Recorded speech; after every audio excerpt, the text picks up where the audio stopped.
Bonsoir et bienvenue dans ce lundi soir qu'on a donc organisé un petit peu au débeauté il y a 3-4 jours lorsque le 8 janvier quand il y a eu même un petit peu avant, mais en gros quand les choses ont commencé à devenir vraiment sérieuses dans la révolte en Iran, on s'est dit qu'il fallait urgemment en discuter avec des amis iraniens. Évidemment, le temps d'organiser tout ça, il y a eu quelques jours de décalage. Entre-temps, il y a eu le blackout organisé par le pouvoir iranien, et donc très peu d'informations filtrent depuis le 8 janvier. Et donc voilà, ce soir on accueille donc 3 personnes. Souma, qui est donc du collectif Roja, dont on a publié un texte Roja, dont on a publié un texte la semaine dernière intitulé Les protestations en Iran assiégées par les ennemis intérieurs et extérieurs. Param Charjedi, qui est donc à la gauche, qui donc a publié 2 textes récemment, mais dont on a publié de nombreux par le passé.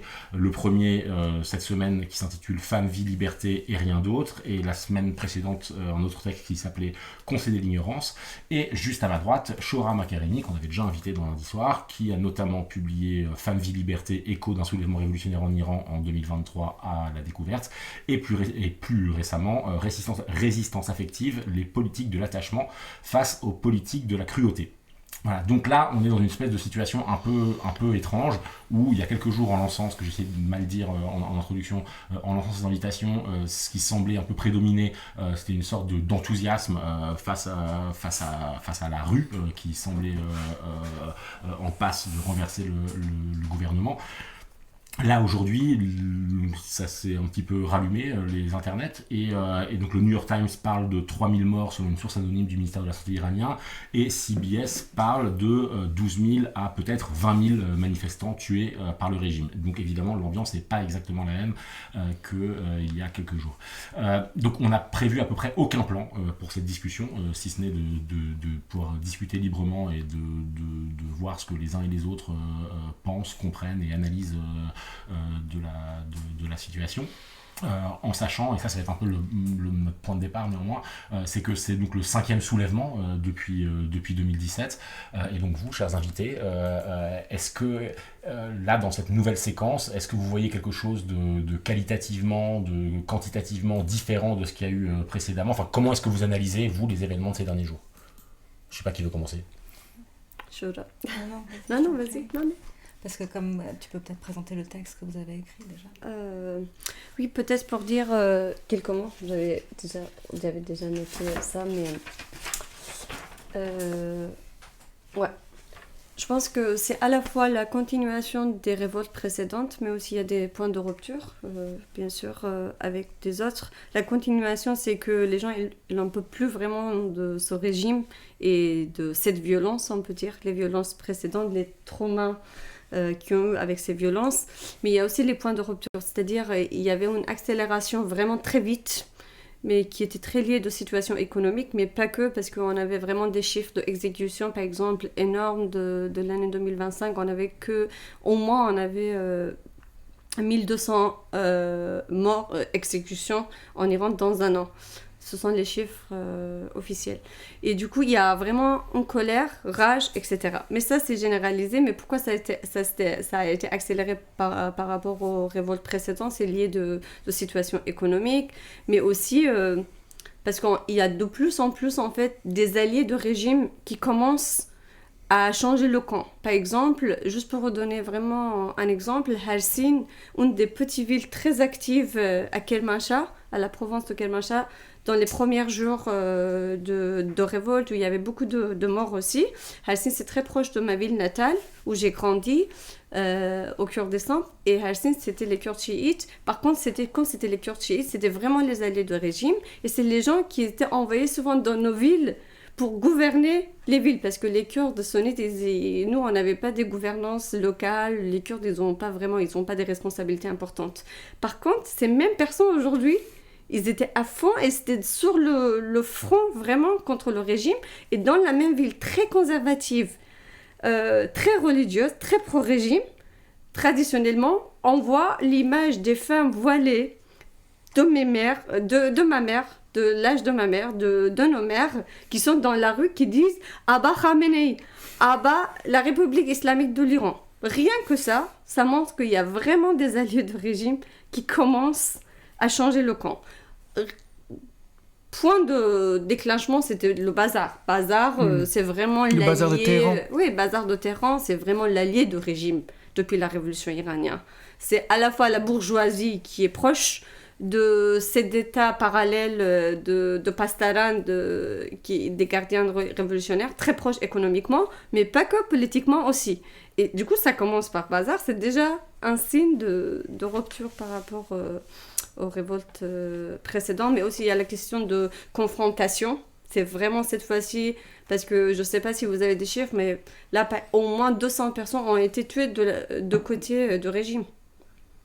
Du coup, les Bassidji et les forces armées de régime. Et ça, c'est pas rien, parce que le niveau de confrontation n'a rien à voir, même avec Femmes et Liberté, par rapport aux révoltes précédentes. Je me permets juste d'interrompre, mais j'ai l'impression qu'il y a une chose qui est très mal connue, en tout cas en France, c'est la structuration du régime.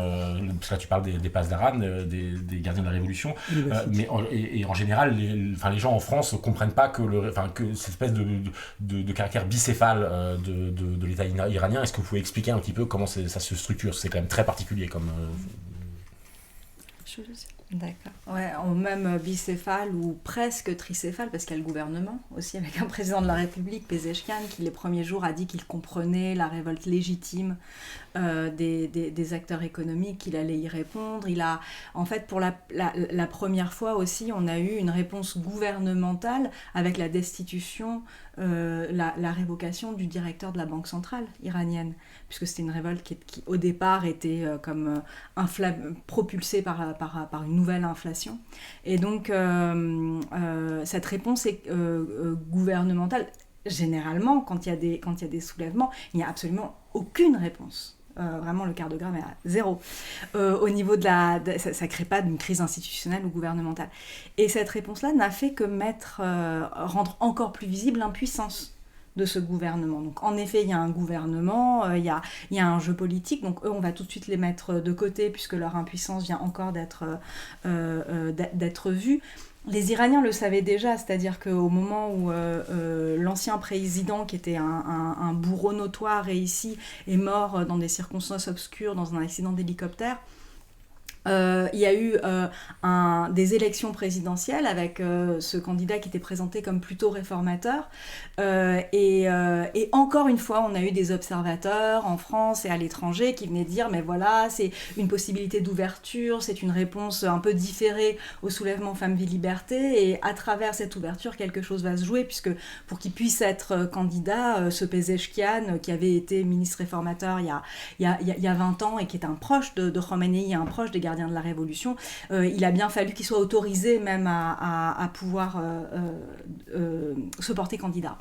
Et donc on a ce système électoral ou institutionnel pseudo-républicain qui est impuissant, qui est complètement grippé, qui ne fonctionne pas réellement parce qu'il y a des systèmes de présélection des candidats, donc on le met de côté immédiatement. Et par ailleurs, même si des Iraniens ont voté, ils ont voté extrêmement peu par rapport à ce dont on avait l'habitude en Iran avant, on va dire, les années 2015, 2014, 2017.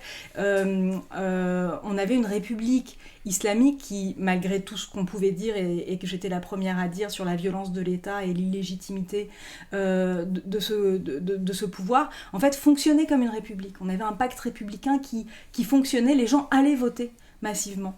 Et ça fait à peu près 10 ans que ce pacte républicain s'est effondré. Donc, que reste-t-il ? Ils allaient voter pour quelqu'un qui n'avait pas le pouvoir. Parce que moi, ce qu'on m'avait toujours expliqué, c'est que, dans le fond, le pouvoir civil, le pouvoir du président est considéré comme un peu impur et sale du point de vue du véritable pouvoir religieux, et que donc, il y a des présidents qui font 2-3 trucs uniquement sous l'autorisation de Khamenei, mais que le véritable pouvoir spirituel et donc quasi métaphysique sur le pays, lui, il reste intact, quoi. Oui, alors, si ce n'est que le guide suprême Ali Khamenei était lui-même le président de la République d'Iran. sous Khomeini, son prédécesseur au poste de guide suprême. Donc Ali Khamenei a été président de la République iranienne pendant la guerre Iran-Irak, et c'est l'époque à laquelle il a vraiment mis en place et consolidé ce pouvoir militaro-sécuritaire et économique des gardiens de la Révolution, qui en effet sont très liés au guide suprême. Mais depuis la nouvelle constitution en 1989, la consolidation de la République islamique, le président de la République a moins de pouvoir, mais on va dire peut-être jusqu'en 2009, on ne savait pas trop qui tenait la barbichette de l'autre, c'est-à-dire qu'à un moment, je ne sais pas si tu te souviens, au moment du soulèvement massif, du mouvement vert, suite à la réélection frauduleuse contestée de Ahmadinejad, on s'est demandé, les observateurs se demandaient dans les premiers temps, est-ce que c'est un coup d'état des gardiens de la Révolution et le guide suprême a les mains liées, il ne peut rien faire, ou bien est-ce que c'est le guide qui finalement tire les ficelles? Et puis c'est apparu assez vite. On a compris assez vite que non, c'était le guide qui tirait les ficelles. Mais ce que je veux dire, c'est qu'à chaque crise politique et à chaque moment de violence comme ça institutionnelle et politique en Iran, il y a ce pouvoir extrêmement opaque va révéler une de ses facettes. Et donc aujourd'hui, on a été réassuré de l'impuissance très grande du gouvernement, et du fait que ce n'est pas de là, et qu'il y a un gouvernement, voilà, il y a moins de la moitié de la population qui allait voter, ce qui sont des chiffres extrêmement bas en République islamique, parce que malgré toute cette impuissance, il y avait quand même un essai de la société civile qui a été légaliste pendant très très très longtemps, et qui essayait de faire même bouger les choses de l'intérieur. Et en fait, pour comprendre la radicalité actuelle, il faut avoir conscience de la façon dont toute perspective de réforme a été annulée en Iran. Et cette politique réformiste a tenu le haut du pavé pendant très longtemps. Pendant plus de 2 décennies, on avait une société civile qui était réformiste quand même majoritairement et massivement. Et donc on a un basculement avec aussi les nouvelles générations qui ne connaissent presque rien d'autre que l'illégitimité des réformistes, ce qui n'était pas le cas de leurs aînés, c'est-à-dire même de ceux qui sont nés... de ma génération, c'était voilà, pas le cas. Et donc le réformisme voulait vraiment dire quelque chose. Et donc je pense que pour comprendre le pouvoir iranien, il faut d'abord faire l'histoire de cette disparition hors de la scène du projet réformiste comme perspective de changement et comme levier politique. Que reste-t-il ? Donc il reste ce guide suprême qui est un fonctionnement des élites cléricaux-sécures. Et des études, par exemple, assez poussées en sciences politiques montrent que tous les mariages et les alliances qui se font entre les enfants du clergé et les vétérans de la guerre ou les enfants des gardiens de la Révolution ont retissé vraiment une élite politico-économique très puissante qui est liée au clergé et aux gardiens de la Révolution. Et je pense que, enfin pour moi en tout cas, c'est un point qui est intéressant, c'est-à-dire qu'il y a quelques familles, il y a des centaines de familles qui tiennent le pays en termes de postes de pouvoir à un niveau local, à un niveau national, etc. Et c'est intéressant parce que ça vient complètement en contradiction avec la perception du peuple, qui est que le pays est envahi quelque part. Le pays est envahi par une clique de personnes qui n'appartiennent pas à la société iranienne, et donc on va libérer l'Iran de ces mercenaires qui tiennent le pays en otage. Mais quand on regarde concrètement, il y a vraiment un enracinement organique de ces élites qui permet aussi de comprendre la non-défection dont on parle, qui est un élément important pour les révolutions. Mais si je reviens un tout petit peu en arrière sur le corps des gardiens de la Révolution, donc il y a ce guide suprême qui a construit, Beit el-Arbari, qui a construit en fait un pouvoir tentaculaire et très ancré, sécuritaire, économique, avec une technocratie autour de lui, et qui gouverne en ayant un pouvoir direct, notamment sur l'organe militaire parallèle des gardiens de la Révolution. Les gardiens de la Révolution ont été créés par décret par Khomeini donc en 79 parce que quand le Shah est parti et que le mouvement insurrectionnel de 78-79 a abouti, la première chose qu'a fait Khomeini, c'est de créer un corps militaire qui soit indépendant de l'armée et dont la vocation est de garder la révolution islamique. Et parce que c'était la défection ou la neutralité déclarée de l'armée qui avait permis la révolution de 79. Et ce corps militaire et sécuritaire s'est fortifié à travers vraiment des laboratoires qui ont été d'abord la guerre au Kurdistan. En 79, donc ils étaient jeunes, c'était des révolutionnaires, ils étaient armés, ils étaient peu expérimentés, ils ont été envoyés charcuter les suites révolutionnaires de 78 et 79 au Kurdistan. Et c'est un premier laboratoire de contre-insurrection. Ensuite, il y a eu le laboratoire de la guerre Iran-Irak. Et c'est aussi Khamenei, qui à l'époque était qui était à l'époque président de la République, qui a structuré ce corps des gardiens de la révolution. Il y a une branche de renseignement. L'Iran connaît au moins 6 branches de renseignement différents entre les renseignements du bureau du guide, les renseignements des gardiens de la révolution, le ministère du renseignement, etc.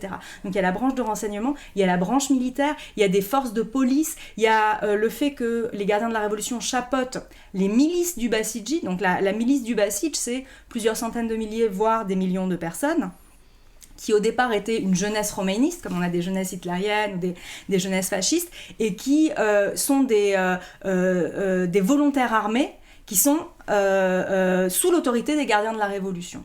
Et ce qui s'est passé, c'est qu'après la guerre Iran-Irak, beaucoup de membres de cet organe extrêmement puissant, à la fois dans la répression interne, parce que ça a été 10 années de terreur et de répression, et à la fois actifs dans la guerre, ces membres-là, beaucoup sont passés dans le civil. Et donc, ils ont commencé à avoir des entreprises privées qui étaient quand même encore liées à cet appareil sécuritaire et militaire. Et il y a eu des réformes économiques sous les réformistes et puis sous Ahmadinejad encore plus dans les années 2000. Le gouvernement iranien, tout en continuant à se montrer comme le champion des damnés de la terre et d'un certain socialisme international, s'est en fait complètement aligné sur les ajustements structurels du FMI et à partir de là a commencé à privatiser ce qui avait été nationalisé après 79 et à donner des parts léonins à qui ? À ces gardiens de la Révolution ou à des anciens gardiens de la Révolution passés dans le civil, ce qui fait qu'ils contrôlent désormais tous les services de communication, tous les contrats de restructuration urbaine, les barrages aussi, ça explique la destruction de l'environnement, et donc on a une puissance économique extrêmement forte. Et dernier pan en fait de ce pouvoir-là, c'était ce qu'on appelait les proxys, c'est-à-dire c'est l'impérialisme républicain islamique dans la région auprès des populations chiites, du Yémen au Hezbollah en passant par la Syrie. Et en fait, c'est ce qui a été attaqué depuis 2023 et la guerre génocidaire d'Israël à Gaza. Et c'est dans ce nouveau cadre qu'intervient la révolte, un cadre où un pouvoir qui gouvernait en fait une région de façon très impérialiste et dont le référent de gouvernement était vraiment une géographie régionale, maintenant est replié sur son pays. Un pays qui depuis 2017, comme tu disais, est très radical et demande le renversement de ce pouvoir. J'ai vu que Param, quand tu parlais de l'hypothèse réformiste qui a été close, tu t'étais pas trop d'accord, ou ça, en tout cas ça te plaisait pas trop. Est-ce que tu veux bien en tout cas merci pour ton exposé. Moi je peut-être une autre lecture, parce que déjà j'aimerais commencer avec cet oxymore qui est la République islamique. Déjà ça commence mal.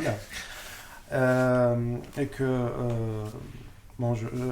Shora a dit des choses historiques.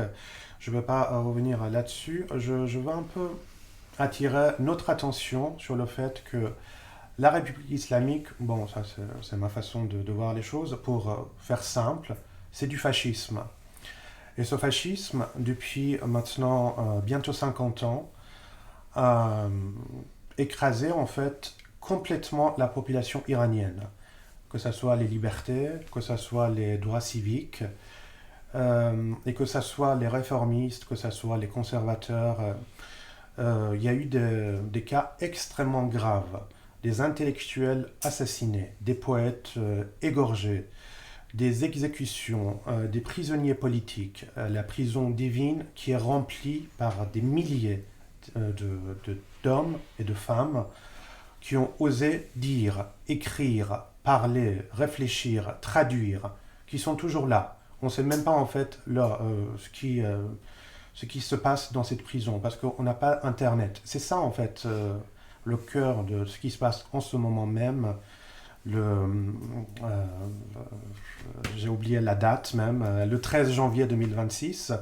C'est ce qui se passe, c'est qu'en fait 90 millions d'habitants sont pris en otage par la République islamique, qui est, d'après moi, en fait, l'ennemi de la liberté.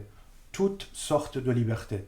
Que ça soit, en fait, Khamenei, que ça soit Pezeshkian, le clown actuel qui est nommé président de la République. En tout cas, ils sont en train de jouer avec la vie des gens. Ce sont des générations et des générations de personnes traumatisées à vie. La guerre avec l'Irak, c'était une guerre qui aurait pu s'arrêter très rapidement. Ça, c'était aussi c'est Khomeini, pour faire cette anecdote, accueilli en France, à Neuf-le-Château. Il faut aussi parler de la situation des exilés. Il y a des gens qui se trouvent en exil, qui souffrent en exil, en Occident comme en France. Il n'y a pas forcément en fait un accueil chaleureux des exilés, alors que Khomeini, qui est quand même un type qui a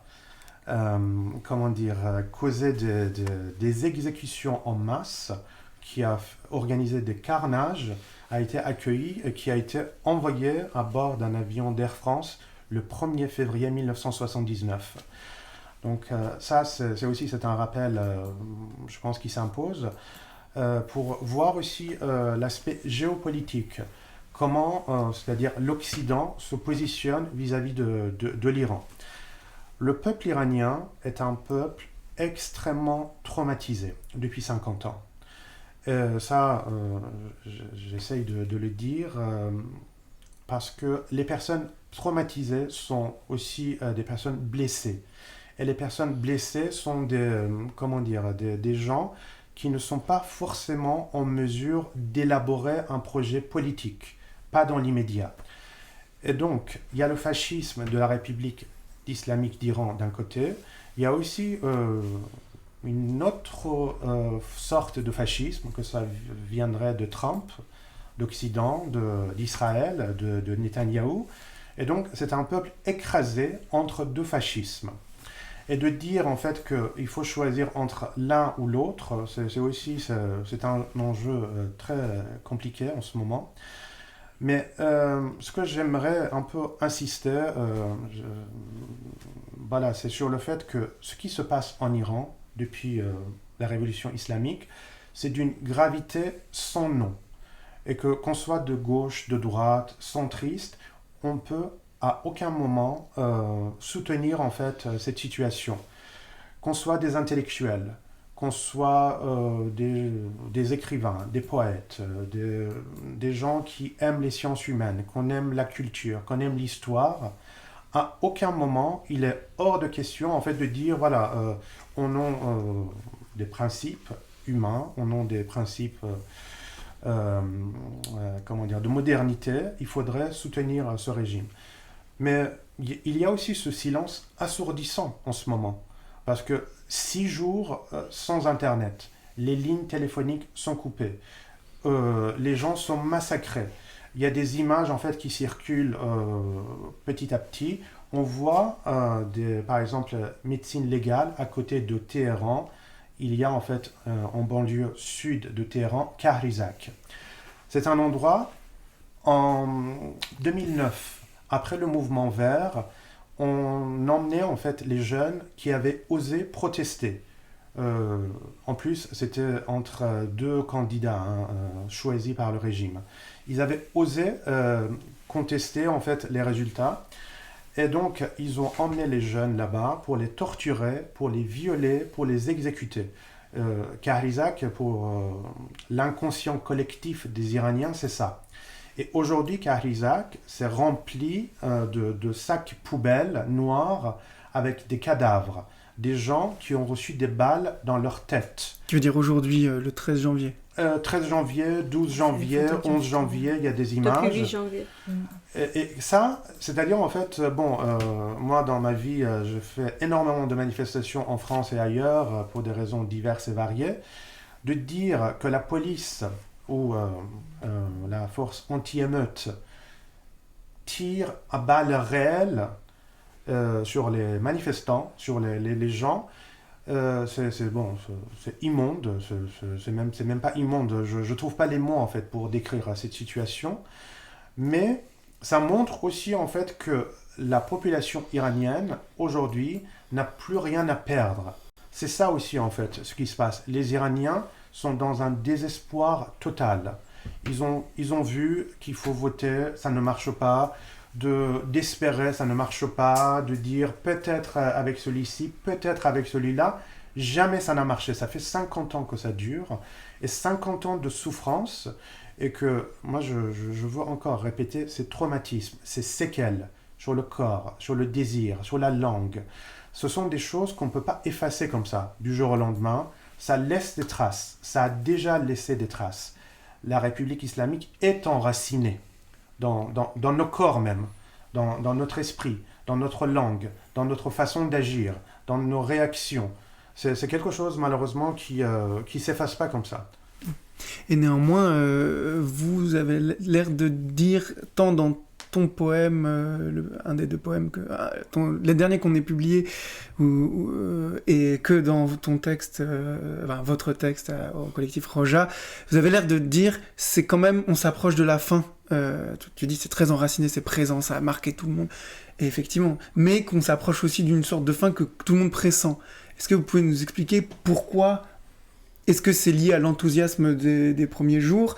Est-ce que c'est en train de redescendre cette idée? Est-ce que c'est lié au fait qu'il y a une potentielle ingérence israélo-américaine qui vient faire cette double mâchoire, double fascisme?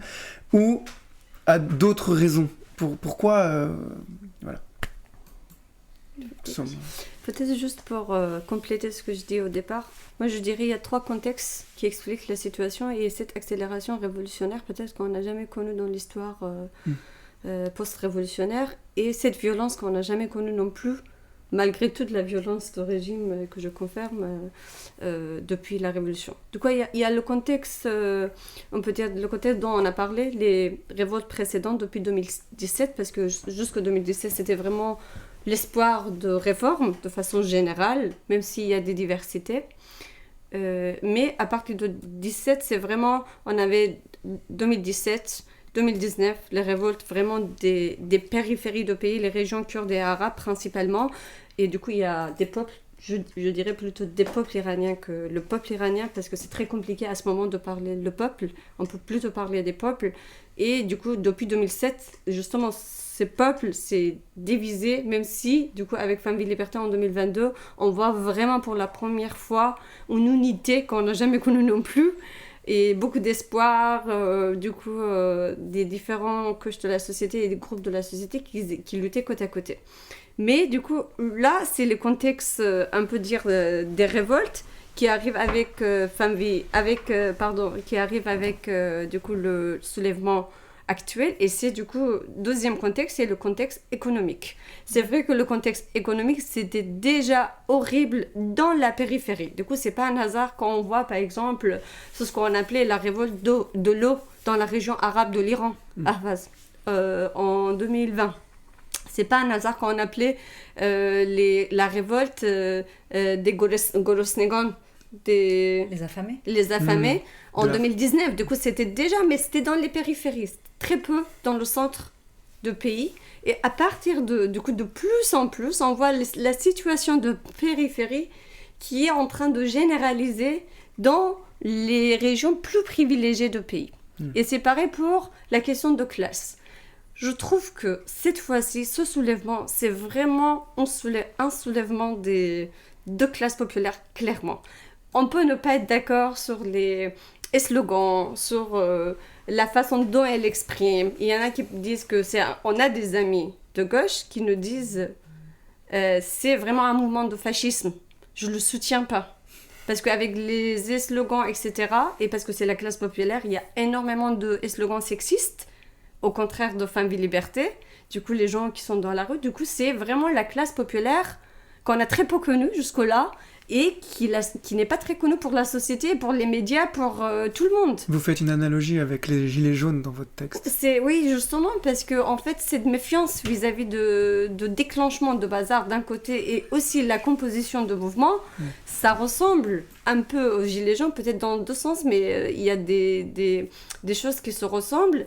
Mais du coup, au départ, on avait beaucoup d'amis qui nous disaient dans les premiers jours avant le 8 janvier, mais non, on attend, on sait pas, mais c'est pas sûr, mais c'est des fachos, mais c'est qui? C'est des gens de bazar, mais c'est pas des gens, pour nous, la gauche, c'est pas ce qu'on peut soutenir.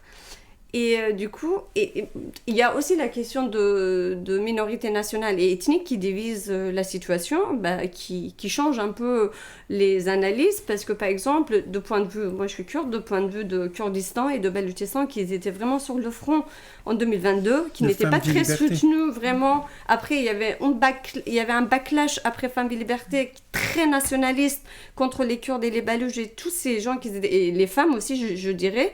Il y avait vraiment un backlash très, très raciste contre les Afghans, très nationaliste contre les Kurdes et les Balouches, et très misogyniste contre les femmes aussi. Et là, ça a désespéré vraiment les régions. Moi, je parle de Kurdistan, que je connais mieux, les choses qui se circulent. En fait, là, pour ce soulèvement, il y avait beaucoup de gens qui ont dit, écoute, on ne peut pas vraiment devenir les soldats pour l'ensemble du pays. On ne peut pas se sacrifier et aller jusqu'au bout. Si les grandes villes ne sont pas dans la rue, ça ne va pas être une révolution. Et nous, toutes seules, on ne peut pas faire une révolution, même si on a vraiment un désir, même si vraiment les plus révolutionnaires ils sont au Kurdistan. On le sait, ils le savent, ils sont prêts à le faire. Il y a des partis politiques, il y a des organisations, il y a des militants, il y a tout, il y a des étudiants. Mais toutes seules, ils ne peuvent rien faire. Ils ont compris avec Femmes, Vie, Liberté. Du coup, là, ils disaient, cette fois-ci, il faut qu'on attend que l'ensemble du pays soit dans la rue. Après, on décidera. Mais bon, ça n'a pas marché non plus parce que finalement, il y a la région périphérique de Kurdistan qui se révolte. C'est-à-dire, cette fois-ci, en fait, il y avait l'Orestan qui est aussi une minorité ethnique très proche à la frontière de Kurdistan où il y a beaucoup de similarités. Par exemple, moi, je comprends la moitié de leur langue parce que c'est très proche. Et du coup, il y a aussi les minorités lac, les minorités des Kurdes, qui est très proche de ma région où j'ai grandi, parce que c'est mélangé. C'est en Provence, chiite kurde, moitié. Il y a 6 villes qui sont complètement kurdes comme ma ville, et le reste qui sont à moitié lac, lor, chiite, non kurdes, très mélangés. Et c'est ces régions-là qui étaient en révolte, qui ont commencé du coup ce soulèvement, mais de façon très intense, vraiment dans les premiers jours. Et c'est du coup ces régions-là, c'est vraiment, je vous dis, j'ai grandi là-bas, mais déjà ça fait 10 ans que j'ai quitté le pays et c'était un bouleversement depuis 10 ans. Mais déjà avant que je quitte, c'était les régions les plus pauvres que j'ai connues dans ma vie. C'est vraiment les gens, par exemple, il y avait Jafarabad, là, il y a beaucoup de morts, il y avait beaucoup de confrontations avec la police, il y a beaucoup de côtés d'armées qui ont été aussi tués. Dans cette petit banlieue de Kermanshah, mais dans notre mémoire collective, Jafarabad, c'était vraiment le banlieue le plus pauvre du monde entier. Et c'était vraiment le front des premiers jours, par exemple. Et c'était la jeunesse, et j'ai lu aussi un article là-dessus, il y a un gars qui expliquait vraiment la jeunesse de cette région et les gens, les composants. En fait, c'est les gens des paysans, c'est les enfants des paysans qui ont dû, par exemple, qui ont tout perdu avec le néolibéralisme très accéléré, avec Ahmadinejad, avec la situation économique horrible, avec cette économie dont tu as expliqué. Juste pour vous dire des chiffres, peut-être ils parlent plus pour les campistes que moi. Peut-être les chiffres, ça peut les convaincre. Il y a plus de 90% des contrats qui sont des contrats intérim en Iran. Je ne parle même pas de CDD, CDI, etc. À part des fonctionnaires. Du coup, il y a vraiment la situation, tout est privatisé maintenant, ça coûte très cher. Pour aller à l'hôpital et sortir de l'hôpital, il faut vraiment trouver une solution. Parce qu'il n'y a pas vraiment de magie. Même aujourd'hui, les corps les gens qui ont été tués, on leur a demandé de l'équivalent de 7 000 € pour rendre les corps. On est dans un tel état fasciste, justement. Du coup, je veux dire que dans cette situation, imaginez la population pauvre, banlieue de Kermanshah, de Jafar Arafat, il a quoi à perdre? Mais il y a aussi le nord de Téhéran, qui sont les endroits, les lieux les plus privilégiés de l'Iran, qui ont été dans la rue. Oui, du coup, qui arrive Ouais. après, quand ça devient massif. Ça commence vraiment par la classe populaire de Lorestan, de Ilam. Ilam, c'est par exemple, Ilam, c'est la ville où il y a, selon le chiffre, depuis des années, il y a le taux le plus élevé de chômage, plus de 40%. Moi, je suis féministe et je travaille sur l'étude de genre. Le taux le plus élevé de fémicide, des suicides féminins et masculins, les deux, mais surtout les femmes. Et aussi des prisonniers. Parce qu'il y a beaucoup de travail, d'économie informelle, parce qu'ils ne peuvent pas vivre. Du coup, je donne juste des petits exemples pour dire que voilà, c'est vraiment le contexte économique, ça devient, en fait, la vie, il devient impossible, tout simplement. Vraiment, il devient impossible. Ma soeur, qui est professeure, elle gagnait à peu près 100 € après 20 ans de travail. Et elle habite à Téhéran. Et j'ai une autre soeur qui est prof, qui habite au Kurdistan, mais vraiment, comment tu peux vivre? Parce qu'ils ont 2-3 travails à côté. Sur cette question-là, je ne vais pas me faire l'avocat du diable, mais sur cette question, sur l'argument, sur le déclencheur économique, tout à l'heure avant l'émission, on a regardé le début d'une émission spéciale Iran de Parole d'honneur, on a regardé 15 minutes, pas plus, c'était absolument catastrophique. J'ai pas osé. Pas encore. Mais je trouverai la force de... Bon, évidemment que le but de toute l'argumentation consiste à dire que les gens ne se révoltent pas contre le gouvernement, mais parce que... Mais pour des raisons économiques. Mais ce qui est vrai, c'est, même si c'est utilisé, même s'ils disent absolument n'importe quoi, ce qui est vrai, c'est que cette situation économique, elle est aussi produite par les sanctions américaines. Oui, mais en fait... Oui et non. Oui et non. Juste un peu, c'est que l'opération discursive qu'il y a dans Parole d'honneur, c'est sanctions économiques, dégradation économique, révolte économique, répression du régime, tout ça c'est lié, donc la répression par le régime des manifestants et le régime réprime presque malgré tout. C'est à cause des États-Unis, sauf que là il y a une espèce de continuum dans le raisonnement qui va pas du tout, et je veux dire c'est... Mais il faut les nommer, c'est des campistes, c'est des arguments des campistes. Bien sûr, c'est des arguments de campistes, et puis surtout c'est de dire c'est économique, pas politique, donc c'est pas le régime lui-même, c'est la vie économique, ils font encore cette distinction qui, à mon sens, oui, ne c'est tient ça. pas Alors, jusqu'au bout. d'une part, depuis quand est-ce que l'économique n'est pas politique? Enfin, c'est vraiment... d'où et pour qui est-ce que l'économique n'est pas politique? Ou séparé de l'État ou de la gestion. Ce sont des choix politiques. La situation économique est le fruit de choix politiques. Et oui, il y a un régime des sanctions qui étouffe économiquement l'Iran, mais la situation de pauvreté dans laquelle est ce régime de sanctions n'est pas nouveau. En fait, il est en place depuis à peu près toujours, depuis toujours sous la République islamique, même si c'est ouvert à certains moments. Mais de fait, ce que fait le gouvernement, c'est de gouverner au carré au-dessus du régime des sanctions, et donc de faire en sorte, par ses choix économiques, que les acteurs hégémoniques, qui sont les corps des gardiens de la Révolution, le clergé, ceux qui de fait ont fait prédation sur toutes les ressources du pays, s'en sortent mieux et s'enrichissent encore sur le dos des sanctions. Donc en fait, le problème, c'est pas uniquement le régime des sanctions, mais c'est la façon dont ce régime de sanctions est géré au profit d'élites dont on achète la loyauté en les laissant faire et en continuant à faire des choix, parce que en continuant à faire des choix qui leur permettent de s'enrichir encore plus et qui sont toujours en leur faveur au détriment du reste de la population. C'est-à-dire concrètement que quand on décide d'une politique économique d'inflation, ça va permettre de privilégier les exports sur les imports, ce qui va permettre, parce que l'Iran continue quand même à vendre son pétrole malgré les sanctions, notamment à la Chine, etc. Donc ça va permettre de payer les fonctionnaires, donc de maintenir cette base minimale qu'on peut voir dans la rue, par exemple. C'est toutes les images qui ont été créées par le régime des manifestations de hier, et par ailleurs ces exports permettent juste aux sociétés monopolistiques aux mains des gardiens de la révolution et de leurs affidés, de s'en sortir et encore mieux. Et donc, ceux qui souffrent, ce sont ceux qui vivent de l'import et qui peuvent plus du tout faire de commerce. Et c'est la même chose dans tous les domaines. Et donc, en fait, ce sont des choix économiques, en effet. Et c'est ça qui est intéressant, c'est que dès le premier jour des manifestations au bazar, c'était « à bas la dictature ». Donc ce n'était même pas virer le directeur de la Banque centrale. C'était vraiment, ça a toujours été à bas la dictature. Ça fait depuis 2017 que la population iranienne se révolte de plus en plus rapidement et dit toujours à bas la dictature. Et ça, pour moi, c'est aussi un énorme changement. C'est que avant cela, il y a eu d'autres mouvements. Il y a eu les révoltes de 1999, qui était le premier grand mouvement de révolte après la décennie de terreur des années 80. Et en 99, le président réformiste Khatami a pris le parti de l'appareil sécuritaire et a trahi les manifestants, c'était un mouvement étudiant. Première répression sanglante.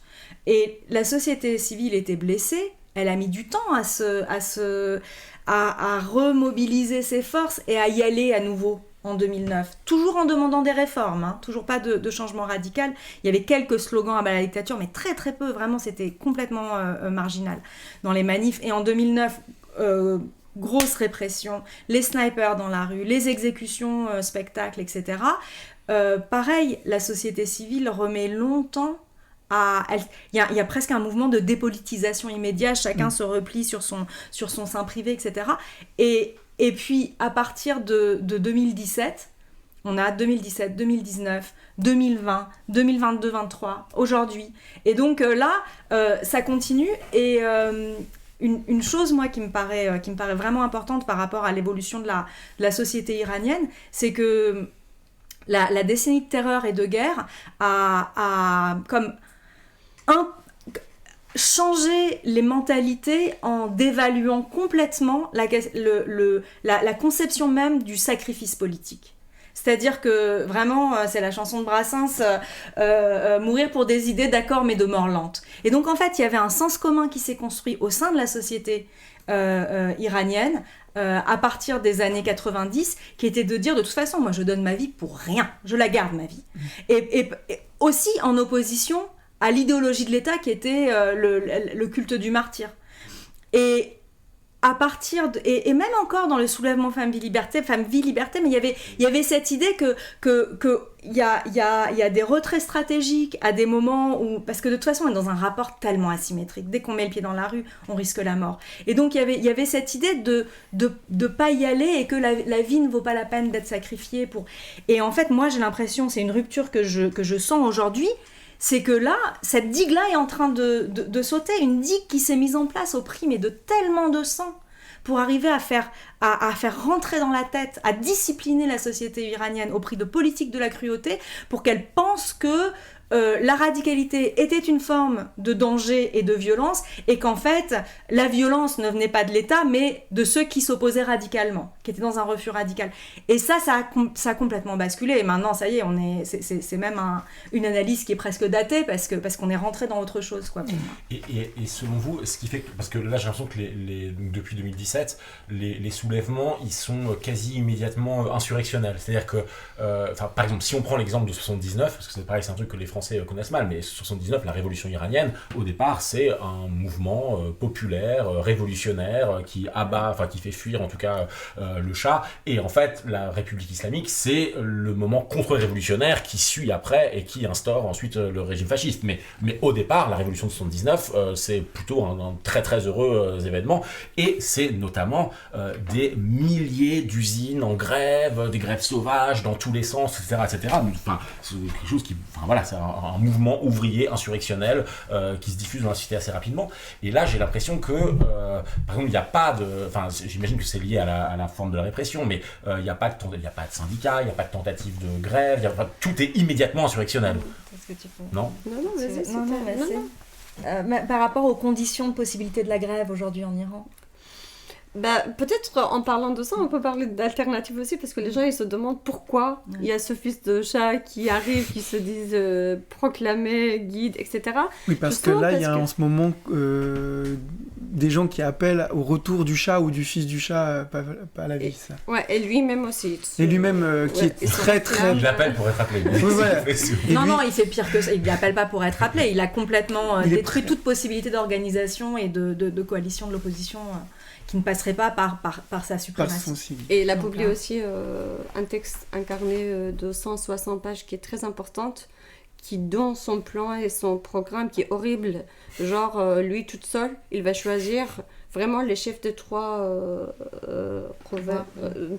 pouvoirs, par exemple, toute seule. Là déjà, Khomeini, on voit vraiment un deuxième Khomeini qui commence à apparaître, etc. Mais tout ça pour dire que si lui, il profite de cette situation de dire ça, c'est parce qu'il y a un vide, parce que tout est détruit par la République islamique d'Iran. C'est-à-dire, en fait, la condition est prête pour le fils de Shah, et cette condition a été faite par ce pouvoir, cette autorité iranienne. Parce qu'en fait, ils ont tout détruit.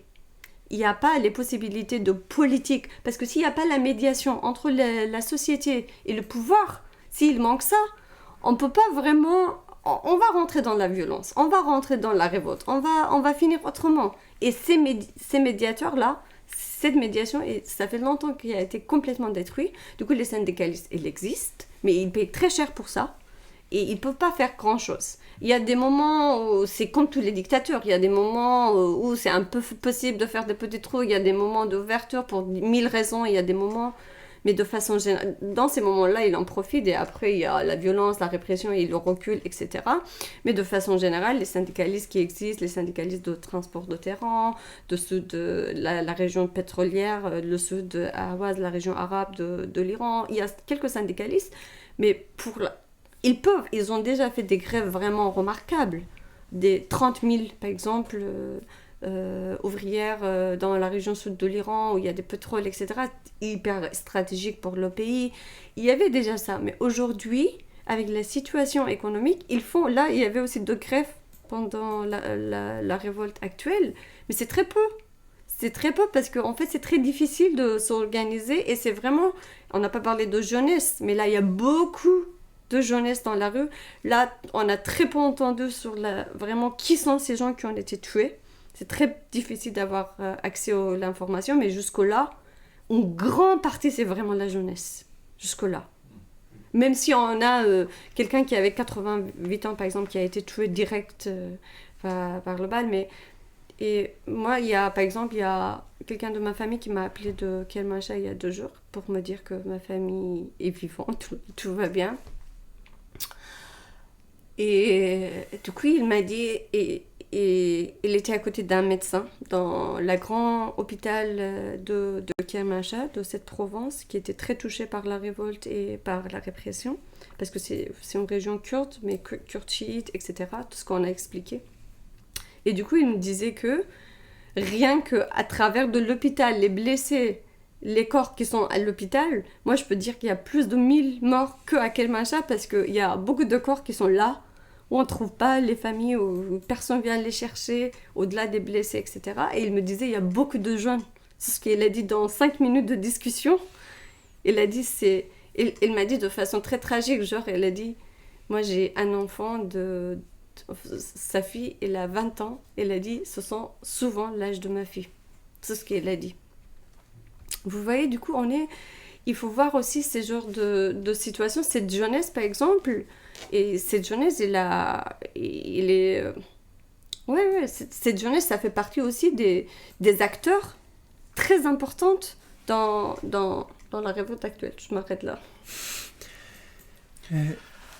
Oui, juste pour rebondir sur ta question, l'absence de structure, c'est un élément qui est préoccupant depuis toujours, parce que c'est bien beau en fait de s'asseoir à Paris, de discuter de la révolution, des émeutes, de la liberté, de la radicalité, mais ce qui se passe sur le terrain, à Téhéran ou dans d'autres villes, dans des villages, dans d'autres régions en Iran, déjà il faut rappeler que l'Iran c'est un très grand pays, presque 2,5 fois plus grand que la France, et donc moi par moment, avec l'âge, avec l'expérience, je ne suis pas devenu conservateur, mais je me demande, est-ce que j'ai le droit, par exemple, de jouer avec la vie des gens en Iran? Qui je suis, par exemple, pour dire, il faut aller dans la rue, il faut faire ça, il faut aller occuper, par exemple, les commissariats ou les casernes, etc. Parce que mourir, c'est quand même c'est quelque chose. Hein. C'est pas comme aller à Paris. Parce que bon, on est allés toutes à Paris, dans d'autres villes, dans d'autres contextes, pour faire des choses. Mais à aucun moment, moi, personnellement, je me sentais pas menacé de recevoir une balle dans la tête. Si j'avais cette impression-là, si j'avais cette crainte-là, je pense que j'aurais pu rester chez moi. Je dis pas qu'il n'y a pas de violence policière, hein, mais ça, c'est-à-dire il faut aussi un peu relativiser par moment. Et après, peut-être tout le monde n'est pas d'accord avec ce que je vais dire, mais c'est que il n'y a pas de miracle en l'absence de structures constituées, politiques, des noyaux de résistance, mais qui sont vraiment capables de porter en fait un projet véritable pour l'émancipation. Il peut y avoir des renversements. Il y a eu des renversements. Il faut se rappeler aussi de ce qui s'est passé récemment, le printemps arabe. Libye, Afghanistan, l'Irak, l'ingérence, l'intervention étrangère, tout ça. Mais est-ce que ça a abouti à de la liberté? Moi, j'aimerais un peu être idéaliste, de penser un peu à notre ami Saint-Just, rendre le peuple heureux. Est-ce que les peuples opprimés, comme en Irak, Afghanistan, Libye, ou ailleurs dans le monde, Maghreb, est-ce qu'ils sont heureux après le renversement? Est-ce que le renversement suffit pour arriver à une espèce de liberté totale? Est-ce que nous avons, par exemple, en face de nous, un projet venant de ce fils du Shah ou de d'autres partis politiques qui parlent de la liberté absolue? Moi, je n'ai jamais lu ça, en fait. Moi, j'ai écrit dans ma vie en persan et on m'a toujours censuré parce que moi, j'aime la liberté absolue. J'aime, en fait, quelque chose qui tend vers un absolu comme ça, mais qui n'est pas encore possible parce que toutes les portes sont fermées, il y a des impasses de partout. L'Occident, l'Orient, le fascisme étatique en Iran, Netanyahou, il faut aussi rappeler, en juin 2025, a bombardé Téhéran et des villes en Iran, qui a bombardé la prison d'Evin, qui accueille les prisonniers politiques. Que j'ai eu... tu avais publié un article à ce moment-là. Voilà, c'est ça. Et que ça, c'est une gravité sans nom. En fait, c'est quelque chose qui traumatise. Moi, j'insiste sur les traumatismes. Parce que traumatisme, ce n'est pas une théorie pour dire « oui, je suis traumatisé ». Mais qu'est-ce qui se passe après? Après coup, qu'est-ce qui se passe?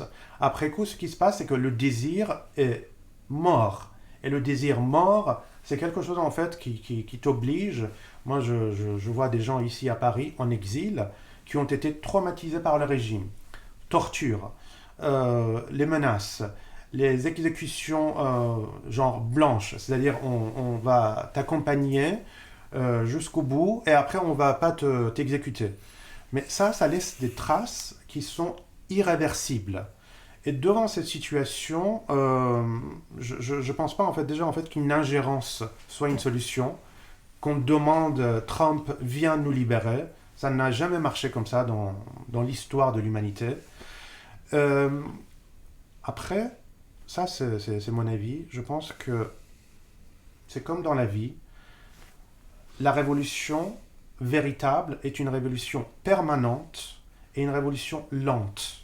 Une révolution en fait qui viendrait dire du jour au lendemain, on va régler tous les problèmes, tout ce qui a manqué pendant des décennies, pendant des siècles, on va régler ça. Tout ce qui n'a pas marché, on va régler ça. Ça, c'est une forme d'illusion. Ça n'a jamais fonctionné dans l'histoire de l'humanité. J'espère qu'un jour sera possible, mais il faut aussi se dire qu'il n'y a pas de miracle, qu'il faut patienter pas avec le régime de la République islamique. C'est-à-dire qu'il faut construire des choses.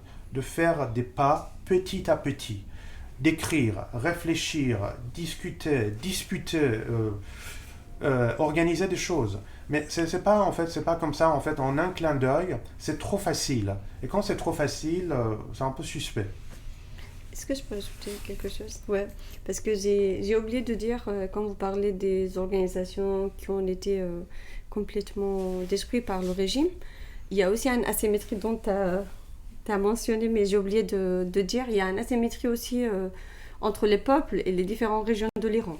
Justement, comme si l'Iran c'est très grand, par exemple, il y a vraiment au niveau de l'organisation politique, le Kurdistan n'a rien à voir, par exemple, avec certaines régions de l'Iran. C'est-à-dire là, on a des projets politiques, on a des propositions politiques, on a des partis politiques expérimentés et aussi on a une mémoire collective aussi, on a une vision vraiment transnationale, régionale. Il y a aussi une vision internationaliste, on peut dire, mais qui commence déjà de penser au-delà des États-nations, au-delà des frontières coloniales imposées au peuple en Iran, parce qu'on les considère comme le colonialisme interne pour les Balouches, les Iraniens, etc. On peut décrire, on peut utiliser d'autres termes, mais en tout cas, ça montre la violence des frontières imposées à ces populations-là, qui montrent que, voilà, et toutes ces pratiques de colonialisme, ils sont déjà tentés et expérimentés dans ces régions. Je dirais même la région Balouche et la région arabe, c'est encore pire que la région kurde.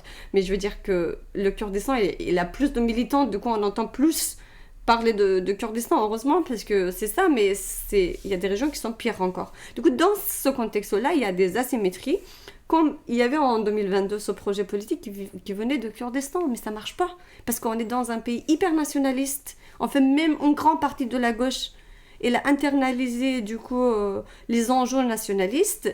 Ça a créé énormément de divisions depuis Femmes et Liberté, parce que on revient sur la question de séparatiste. En fait, dès que tu parles de ton projet politique, de diversité, d'autodétermination, etc., on rentre vraiment dans les débats qui ne sont pas supportables pour la majorité des gens. Du coup, voilà, déjà, il y a un peuple qui est divisé, mais malgré ça, le même jour de 8 janvier, du coup, au milieu de la révolte, il y a tous les partis politiques kurdes de l'Iran qui se sont mis d'accord difficilement, je dirais, parce qu'ils ne se sont pas d'accord entre eux, mais là, ils se sont mis d'accord et ils ont publié un appel de grève générale au Kurdistan, mais même en Iran. Au Kurdistan, tout le monde était en grève. Toutes les villes, quasiment toutes les villes kurdes. Juste peut-être pour plaisanter, mon père, il est très âgé, il a plus de 80 ans et il n'a pas des réseaux sociaux, rien. Je l'appelle, il est commerçant. Du coup, je dis, tu es où? Il a dit, là, je suis dans mon magasin, je suis là. Je dis, mais tu sais qu'il y a une grève aujourd'hui. et il m'a dit, bon, je sais pas, mais j'ai pas entendu, je sais pas. Et je dis, mais si. Mais il a dit, c'est pourquoi? Parce qu'il y a des gens qui ont été tués. Il a dit, où ça? Je dis, dans la région, par exemple, quand tu étais jeune, à Lorestan, tu as beaucoup travaillé. Dans telle région, proche de ma ville natale, tu as beaucoup travaillé. Et là, les gens, ils ont été tués. Il a dit, vraiment? Et je dis, oui. Il a dit, ok, je ferme et je rentre à la maison. Du coup, je veux dire que, vraiment, au Kurdistan, tout le monde était en grève. Bah, j'exagère, mais je veux dire, on voit les images, etc. Du coup, il y a une asymétrie au niveau de l'organisation qu'il faut aussi reconnaître. Mais, et cette asymétrie, ça crée beaucoup de problèmes aujourd'hui. Par exemple, le fils de Shah, il n'a aucune légitimité dans les régions périphériques parce qu'il a une vision et un discours hyper nationaliste et centralisé et qui ne reconnaît pas du tout même les minimums de droits. Je ne parle même pas d'autodétermination, qui ne reconnaît même pas les minimums des droits des Kurdes, des Balouches et des Arabes. Et il faut voir que en fait, entre 30 et 40% de la population, elle n'est pas perse en Iran. Du coup, cette population-là, elle a des autres alternatives. Elle a des autres voix, mais on entend très peu. Justement, troisième contexte, au-delà des révoltes, au-delà des questions économiques, troisième contexte dont les campistes, ils en parlent très peu, c'est vraiment le contexte géopolitique. On peut en parler, mais c'est vraiment le 12 jours de guerre, de l'invasion d'Israël contre l'Iran, qui a beaucoup changé, qui a affaibli le régime. Jusque-là, le régime, il disait, regardez, on n'est pas comme la Syrie, on n'est pas comme le Liban, on vous assure la sécurité au moins, et là, la sécurité, d'un coup, c'est fini. Il n'y a même pas la sécurité, la promesse jusque-là, gardée, même ça, c'est détruit. Du coup, il faut ramener ce contexte pour voir pourquoi les gens, en fait, ils détestent, pourquoi les gens, je dirais, aujourd'hui, à n'importe quel prix, c'est triste de le dire. Mais la vérité de l'Iran, c'est que les gens, à n'importe quel prix de leur vie, de mourir, d'aller dans la rue, la rupture, je suis d'accord, c'est qu'ils sont vraiment prêts, à n'importe quel prix, de dégager ce régime. Et c'est très dangereux pour nous, les militants politiques, parce que ça peut sortir des choses qu'on ne veut pas voir, ça peut sortir, mais c'est le contexte qui explique pourquoi c'est compliqué. Du coup, un des contextes, c'est vraiment le nationalisme, qui gonfle aussi cette alternative royaliste qu'on le considère comme extrême droite. Du coup, on nous demande aujourd'hui, une partie des gens, ils nous demandent, là, on est en train d'organiser une manif à Paris, par exemple, il y a tout un débat, est-ce qu'on laisse le drapeau de royaliste ou non? Est-ce que les royalistes, est-ce qu'on écrit ni aux royalistes ou non? Mais je veux dire que les gens, ils pensent qu'il est déjà là, du coup, pourquoi pas? Et du coup, on a le soutien de l'Occident, mais comme tu l'as dit aussi, il y a un Occident qui va ramener son soutien avec les bombes, au prix de faire un deuxième Irak, au prix de faire un deuxième Libye. On en est consciente, on connaît la logique impérialiste, mais je vais dire juste 2 mots pour les campistes. Vraiment, ok, on n'en doute pas, Israël, bien sûr qu'il y a asymétrie entre Israël et l'Iran, avec le génocide, avec ce qui se passe à Gaza, mais qui ne peut voir cette situation s'il a le moins de pensée politique même. Il y a tout ça, mais comment on peut, ignorer toute cette violence qu'on voit clairement de la part du régime? Comment on peut... En fait, il faut vraiment sortir les images de prison de Assad pour que les campistes, ils disent « Oh non, non, non, on n'est plus pro-Assad. » Et il faut aujourd'hui, il y a des images horribles de corps qui sortent vraiment... On a de mal à voir même les images et les gens, ils l'ont subi. Du coup, il faut combien de fois ça sort pour que les campistes ils soient convaincus qu'il y a des violences aussi de côté du régime.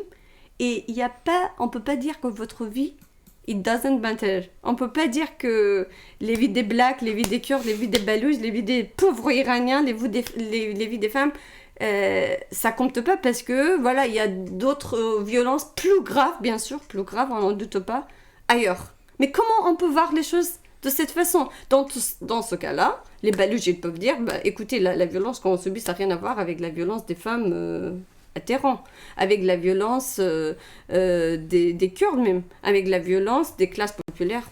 Et comment, du coup, on peut voir? Il n'y a plus de politique là, il n'y a que géopolitique, il n'y a que l'État, il n'y a que le pouvoir. Et nous, bien sûr qu'on est contre cette logique, et la seule chose qui peut nous diviser, ici, c'est le campisme aussi, parce qu'on fait 2 fois plus de travail, non seulement contre le régime, mais aussi, du coup, avec, soi-disant, les camarades LDH. Et moi, je trouve qu'il y a un truc vraiment, vraiment tragique dans la situation, vue depuis la France, en tout cas dans son interprétation, de la France depuis l'Occident, c'est que les absurdités campistes, il y en a toujours eu, il y en a tout le temps, parfois on y prête attention, parfois on en rigole, etc. Mais là, ce que je trouve qui est particulier et tragique, c'est que dans le fond, les campistes sont d'accord sur l'opération à mener avec Israël. C'est-à-dire que d'un côté, on a des campistes qui vont dire « Ah, regardez, mais en fait, tout ça, ce sont des agents du Mossad qui ont voulu... » Et de l'autre, là, par exemple, en France, les gens qui sur les réseaux sociaux soutiennent le soulèvement, c'est des gens absurdes, les plus pro-sionistes, l'espèce de queue de comète de soutien au gouvernement israélien.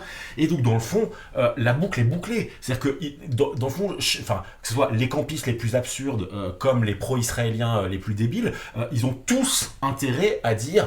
à dénier toute agentivité aux Iraniens, les uns pour dire « Ah, mais regardez, en fait, c'est le Mossad et les États-Unis, machin », et les autres pour dire « Ah, regardez, les méchants mollahs, machin, qu'est-ce que nous, on est gentils ». Et donc, et au milieu de ça, il y a les Iraniens qui tentent d'abattre le régime et qui meurent par dizaines de milliers. Nos amis, nos familles, en fait. Mais ce que c'est que ça fait dispositif, c'est que dans le fond, ils s'entendent sur le même regard sur la situation. En fait, ils partagent le même regard sur la situation. J'ai entendu dans l'émission dont on parlait tout à l'heure une phrase quand même qui m'a un peu étonné, et c'était à propos du nombre de morts. Il y avait beaucoup de morts, et puis soudain l'intervenant, je dirais pas son nom, il dit beaucoup de morts. Oui, mais il me semble que les forces de l'ordre ont été tuées et qu'il y a des policiers qui ont été assassinés. Et donc, il faut savoir d'où ça vient, tout ça. Le raisonnement était mieux que ça. Le raisonnement, ça consistait à dire qu'il y ait des gens qui manifestent pacifiquement, ça c'est normal, ça arrive parce qu'effectivement, pour des raisons économiques, etc. Mais s'il y a des policiers morts, en l'occurrence des Basiji, etc., ils ne savent pas trop savoir ce que c'est, mais en l'occurrence des miliciens, etc., ça veut dire qu'il y a des gens armés. S'il y a des groupes armés, ça signifie que. Donc en gros, manifestation pacifique qui se passe bien, tout va bien, Madame la Marquise. Par contre, le fait que les manifestants se défendent contre la police, ça montre que c'est Israël et les États-Unis. Ouais. Il était marrant, c'était vraiment marrant parce que. Ils peuvent critiquer, mais bon, il y a des manières de critiquer quand même. Et peut-être, je sais pas, peut-être qu'une manière aussi de sortir de ça, même si je suis d'accord avec tout ce qui se dit, mais c'est aussi à l'inverse. Comment est-ce que la violence israélienne à Gaza est un laboratoire qui nous permet de comprendre ce qui se passe en Iran, et que... Toi, tout à l'heure, tu parlais par exemple de la révolution permanente. Je suis hyper d'accord, mais par exemple, justement, aujourd'hui, on ne peut plus se projeter sur du long terme ou essayer de travailler sur sa vie en Iran parce que c'est l'absence de perspective. Là, par exemple, Stéphanie Latabdallah, qui est une historienne de la Palestine, elle parle de futuricide. Et le futuricide, c'est ce que Assad aussi l'a fait en Syrie, mais c'est ce que la République islamique a fait en Iran. C'est-à-dire que tu détruis toute possibilité de te projeter dans le futur. Et cette notion de futuricide qui a été forgée à la lumière de la violence du génocide, pour moi, elle est utile pour comprendre aussi la révolte iranienne. Et de la même façon, le ministre des Affaires étrangères iraniennes qui convoque les ambassadeurs européens pour leur montrer des images qu'ils détournent, les images qu'on a vues des corps dans les sacs, qu'ils détournent et pour leur expliquer que ce sont des méchants terroristes, c'est exactement ce qu'a fait le gouvernement de Netanyahou avec les massacres qu'il a commis à Gaza. Le blackout, moi je me rappelle, à la guerre des 12 jours en Iran, c'est un jeudi que Israël a commencé à frapper l'Iran. Du jeudi jusqu'au dimanche, mes amis à Gaza n'avaient pas Internet. Et en fait, ils ne savaient pas. À un moment, ils ont vu les missiles iraniens traverser Gaza. Certains même se sont abattus malheureusement sur Gaza pour aller vers Tel Aviv. Et ils ne savaient pas ce qui se passait en fait. Parce qu'il y a eu blackout d'Internet sur Gaza quand Israël a frappé l'Iran. Et ensuite... cette idée de dire de toute façon il y avait des agents du Hamas qui étaient cachés parmi les manifestants, c'est ce que l'État israélien dit pour Gaza et aussi pour la Cisjordanie, et c'est ce que l'État iranien dit pour les manifestations en Iran. Donc en fait, on est dans des logiques de pouvoir. Ça nous sert. C'est les mêmes mécanismes. Ça nous sert pour comprendre. Et nous, on n'a pas. Le machin. Oui. Et vraiment, c'est un laboratoire c'est pas du tout la même situation. Et un génocide, c'est un génocide. Là, on est sur une violence d'État. C'est pas la même chose. Je suis tout à fait d'accord. Mais par contre, on a des phénomènes, des outils. Ça nous donne des outils pour comprendre. Et donc de s'intéresser à une situation. Et donc même pour ceux qui estiment que toute leur attention est requise par Gaza en ce moment, et pas par ce qui se passe ailleurs, et pas par quelques milliers de morts en Iran, on s'en tape, ok, mais en fait, comprendre un laboratoire de violence, ça peut nous donner des outils pour mieux comprendre une autre situation. Donc juste à cet égard-là, je pense qu'on devrait garder notre attention ouverte aux expériences de violence pour essayer de les comprendre et pour voir comment fonctionnent ces technologies-là contre les peuples. De toute façon, ce sont des peuples. C'est une très bonne fin, sauf si vous voulez encore dire autre chose. Je pose que pas, mais vous voulez parler des exilés.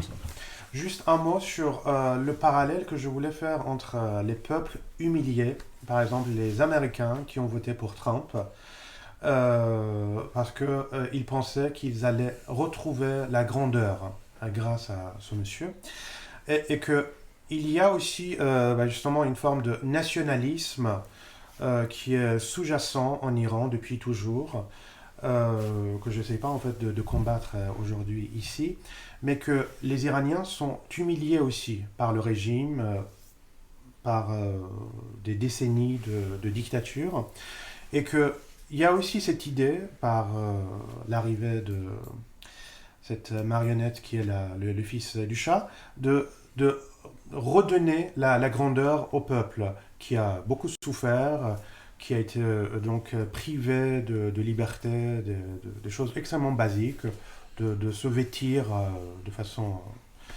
complètement en fait personnelle. J'ai envie de m'habiller comme ça, de ne pas porter le voile, des choses comme ça. Mais tout ça, c'est problématique parce que, par exemple, on parle des élections à venir. S'il y a un renversement, en cas des élections en fait en Iran, il ne peut pas y avoir en fait de miracle encore une fois. C'est-à-dire à chaque fois qu'il y a des renversements, quand il y a une révolution, comme on a eu le printemps arabe, ou dans d'autres pays, des élections organisées, une espèce de démocratie représentative, c'est pas ça aussi en fait qui va sauver les peuples ou le peuple iranien. Pour te faire plaisir, je dis les peuples iraniens, voilà, au pluriel. Mais bon, les peuples iraniens ou les peuples en tout cas opprimés, ça aussi c'est une idée, je pense, qui demande d'être réfléchie, de ne pas se dire voilà, on va se débarrasser des mollahs en Iran, on organise des élections, tout va bien. Il y a une forte chance, comme il y a eu aussi des élections en fait après l'arrivée de Khomeini, qu'il y a en fait une large majorité qui vote pour le fils du Shah. Est-ce que ça c'est une bonne nouvelle? Moi, c'est pas quelque chose qui me réjouit. Peut-être c'est moins pire par rapport à ce qui se passe actuellement, mais en même temps, c'est pas un idéal. Et puis ce que vous disiez au début quand même, c'est que le pouvoir, parce qu'on a cette lecture un peu bébête en France, on se dit ah là là, Khomeini, Khamenei, on les voit, c'est une personne, le guide, mais sauf que le pouvoir, c'est pas le guide, le pouvoir c'est l'espèce d'organisation mafieuse absolument opaque qui a ses services de renseignement, sa propre armée, etc.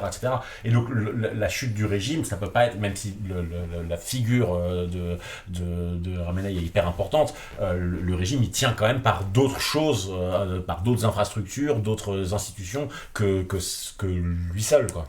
Ouais, mais je t'entendais dire la phrase que tu as dite, c'est moins pire peut-être, mais c'est pas idéal. Moi, par exemple, j'oserais pas la prononcer devant quelqu'un qui est en Iran. La personne va me tuer. Elle va m'enlever les yeux. Enfin, je veux dire, c'est moins pire, mais c'est idéal. C'est une phrase que tu peux dire quand t'es là tranquille ici. C'est moins pire, mais c'est pas idéal. Les Iraniens, ils en sont pas à vouloir un idéal. Ils en sont à vouloir n'importe quoi qui leur permette d'ouvrir un petit peu ce sac en plastique fermé. C'est eux les cadavres, ils sont à l'intérieur des sacs en plastique fermés, c'est comme ça qu'ils se voient. Peut-être que c'est pas la réalité, moi c'est ce que je pense, mais j'ose pas le dire à ma famille et mes amis iraniens, c'est de dire mais en fait quand on voit la Libye, quand on voit l'Irak, quand on voit la Syrie, il y a bien pire qui peut encore arriver. Sauf que du fait des médias transnationaux, du fait de la situation économique, du fait je pense aussi de façon bien plus géologique de sous-bassements sociaux, du fait de la contradiction profonde entre une société sécularisée désormais et la théocratie, tout comme il y avait des contradictions profondes entre la société iranienne et le pouvoir du Shah. Mais du fait de tout ça, ils se sentent dans ce sac en plastique noir sans aucune ouverture. Et on est en train de parler de cette puissance politique, de mouvement politique qui naît de là. Alors peut-être que c'est pas du désir, je sais pas comment il faut l'appeler, mais en tout cas il y a vraiment une force politique et c'est celle-là qui aujourd'hui met les gens dans la rue, jette les gens dans la rue en Iran. Et donc c'est vrai que nous c'est compliqué toujours de raisonner à distance parce qu'on a le luxe de pouvoir penser un petit peu en termes d'idéal ou de ce qui serait mieux ou des dangers qui peuvent venir. Et je pense que c'est une perspective qui n'est pas celle des Iraniens et des Iraniennes. On peut au moins leur rendre la justice de ramener dans le débat ce que moi je sens être aussi leur perspective, leur étouffement, quoi. Bon, juste pour te répondre brièvement, il ne s'agit pas d'imposer quelque chose, c'est que aussi on est là aussi pour réfléchir, aussi pour apporter peut-être des points de vue, parce que bon, effectivement, c'est pas mon idéal, mais je demande pas à mes amis en Iran de soutenir ou de ne pas soutenir, mais on a aussi, je pense, c'est notre devoir aussi d'alerter sur les dangers potentiels de ce qui va Mais c'est pas leur surgir. idéal non plus. C'est pas leur idéal, c'est l'idéal de. Je ne pense pas qu'ils résonnent en termes d'idéal, c'est ça que je veux dire. C'est que moi, en tout cas, ce que j'entends et ce que je vois, ce ne sont pas des gens qui résonnent en termes d'idéal et de quelque chose qui serait. Alors peut-être qu'ils idéalisent un peu la société de consommation et la gentilité que ça produit de pouvoir librement s'habiller, consommer, etc.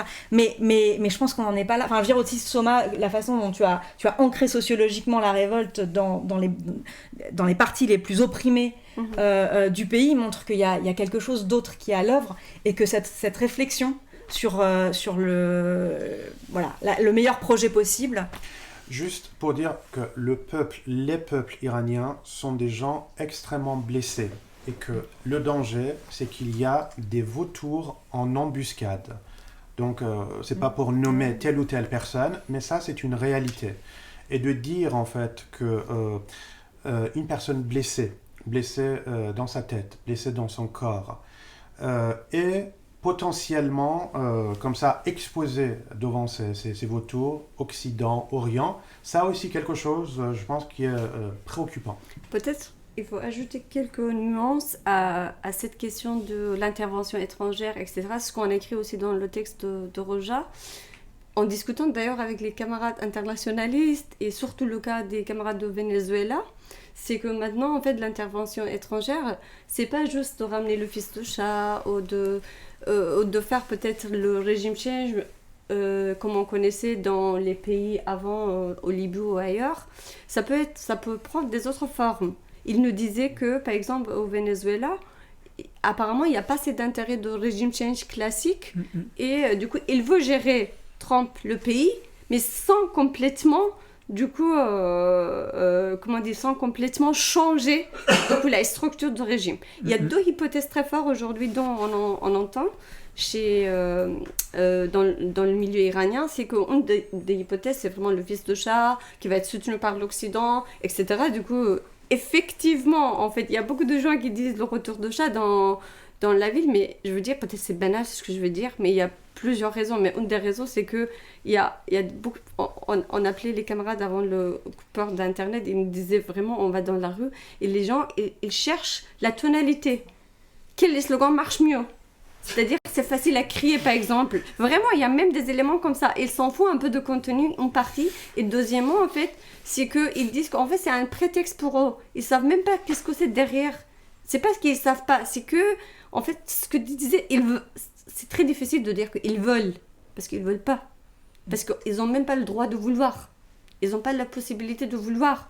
C'est que, en fait, c'est quelque chose qui a été de façon médiatique par Iran International. Et c'est un télé sur satellite qui est dans tous les villages. Je ne parle même pas des villes pour que vous ayez une idée claire. Comme tu vois, la télévision iranienne, elle n'a aucune légitimité, personne ne la regarde, etc. Du coup, c'est Iran International et BBC comme deux références vraiment importantes depuis 10 ans. Et juste pour vous dire, Iran International, il a un budget de 250 millions par an. Et c'est un média qui est soutenu par Arabie Saoudite et par Israël. Et c'est un média qui, depuis 10 ans, il a complètement changé la narration de l'histoire, même avant la Révolution. Avec tous ces documentaires qu'il a publiés, tous ces trucs qu'il a publiés et les gens qu'il a invités, etc. Il y a vraiment un discours nationaliste et royaliste très fort. En fait, si vous allez sur Iran International aujourd'hui, chaque post, il y a une photo de fils de chat. Mais depuis toujours. Mais depuis, je veux dire, depuis longtemps. Du coup, et Iran International... Et c'est vraiment un discours. En fait, ils choisissent, ils déforment. Ils ont même changé au début de la révolte. Ils ont changé même les slogans. En fait, ils ont mis d'autres slogans sur des autres vidéos. Je veux dire qu'il y a la manipulation médiatique de ouf. Et les gens, tout le monde n'a pas, avec cette situation économique horrible, tout le monde n'a pas le temps et la possibilité d'aller chercher les vraies informations. Donc il y a aussi ce côté-là, c'est-à-dire la médiatisation des royalistes comme les sols alternatifs, mais il y a aussi la question des réformistes qu'il ne faut pas oublier. Ce que je voulais dire, c'est qu'il y a une deuxième hypothèse, c'est qu'il ne va pas avoir une intervention étrangère. Même le fils de chat, peut-être pour l'instant, dans cette échelle-là, il va être soutenu, mais peut-être pas sur le long terme. Il n'y a pas de bons signes de la part de Trump jusqu'à aujourd'hui pour soutenir le fils de chat non plus, mais ça, on verra dans les jours qui viennent. Mais deuxième hypothèse, pour moi, c'est plus possible, justement, parce que ça ressemble beaucoup au Venezuela. C'est qu'une partie de régime actuel iranien qui est très prêt vraiment à négocier avec l'Occident et qui est très content de faire ça et faire une coalition avec Trump, avec l'Occident, mais surtout, je dirais, Trump, qui représente pour l'instant comme acteur, du coup, qui fait ça et qui change soit à travers d'un coup d'État, soit à travers d'une période de transition, soit à travers de certains événements qui vont produire au sein du pays. Mais il y a beaucoup de réformistes dans ce projet-là aussi. C'est-à-dire, il y a une partie des réformistes qui se sont mis d'accord avec une partie des conservateurs pour faire cette alliance avec l'Occident. C'est-à-dire, là, on n'est pas face à un régime change, là, on est face à un changement où ça va être un peu l'ouverture pour la population, tu vois, des petits changements, etc. Ça peut être un pays un peu occidentalisé. Oh, heureusement qu'il n'y a pas des campistes là. Du coup, ça va être un peu dans ce sens-là, mais qui va pas changer vraiment la structure et la base de régime. Et là, peut-être ça fait pas peur à tout le monde. Du coup, c'est surtout au centre de l'Iran quand on entend le slogan de retour déjà. C'est vrai qu'on a entendu un peu aussi à Lorestan, à Kermanshah, dans les régions kurdes, mais très peu. Mais de façon générale, les gens de ces régions-là, ils ont très peur de ce retour. Ils ont très peur de cette situation. Parce qu'à la fois, entre réformistes, une partie de structures iraniennes qui restent, et du coup, l'Occident qui arrive avec le soutien, et peut-être une partie des royalistes, je sais même pas comment les Kurdes et les Balouches et les Arabes, les Turcs, les autres, ils vont vivre dans ce pays. Du coup, ça va être vraiment des épisodes aussi à voir, mais en tout cas, ce qui va ramener l'intervention étrangère, ça va être une tragédie. Quoi que ce soit un régime change, quoi que ce soit par les bombes, quoi que ce soit par ça, ça va changer vraiment le destin de la révolution que la population est en train de faire par le bas pour faire quelque chose. Parce que troisième hypothèse, mais très faible pour l'instant, c'est que les gens ils vont y arriver. La chute de régime, elle est là, elle est très proche. Les gens ils vont arriver et après ils sont capables d'avoir un comité de transition ou de voter, ou je sais pas, d'avoir le minimum de démocratie, mais avec son... Parce qu'il y a une société civile hyper puissante, hyper organisée, qui est cachée en ce moment, qui attend prudemment, mais qui a fait Femmes et Liberté. Voilà, qui a fait Femmes et Liberté, qui est l'un des mouvements, non seulement dans la région, non seulement dans l'histoire de l'Iran, dans l'histoire du monde entier, parce que c'était un mouvement décolonial, je rappelle. C'était un mouvement décolonial très fort. On entendait beaucoup au Kurdistan, vive socialisme, on entendait beaucoup égalité, liberté. Quand on dit égalité en farsi, c'est vraiment l'état social qu'on cherche en parlant de ça. On entend les slogans féministes que vous avez entendus. Du coup, cette population, elle est capable de faire ça. Juste, il y a vraiment des contraintes. Et on va voir, peut-être ces contraintes, ils vont, avec la chute de régime, ça peut être aussi une ouverture. Mais s'il n'y a pas vraiment l'intervention d'étrangers. Parce que là, ça peut être un blocage complètement face à cette révolution.